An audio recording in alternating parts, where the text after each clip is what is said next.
From the National Press Club in Washington, D.C., this is Rewind. This week, the Quinnipiac poll asked voters if disliking one presidential candidate is reason enough to vote for the other candidate.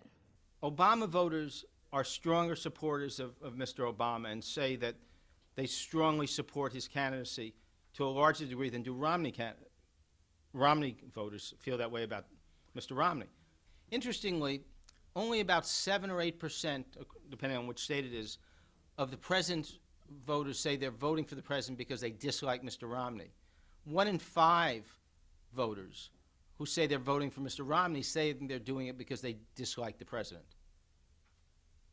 And that, and that shows just how polarized the country and the electorate is. A poll released by a nonprofit association showed businesses are budgeting for 7% increases in health care for the next year. We're very concerned about cost, and that costs will go up, not down. And I would say in particular some of the mandates and some of the related requirements, the administrative requirements, the benefit mandates, all will drive up cost.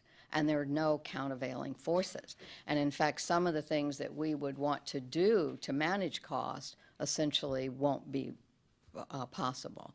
The former U.S. attorney who successfully prosecuted Sheikh Omar Abdel Rahman for the 1993 World Trade Center bombing came out to support Michelle Bachmann and her 4 congressional colleagues who accused Secretary of State Clinton's aide, Uma Abedin, of having ties to the Muslim Brotherhood. The main way I think that we should take it seriously when it comes to our government is to police our agencies so that they are not penetrated by pernicious influences. That is what these 5 members of Congress have tried to do. What is shocking and demoralizing, if you ask me, and what ought to outrage the American people, is that the 5 of them seem to be standing alone.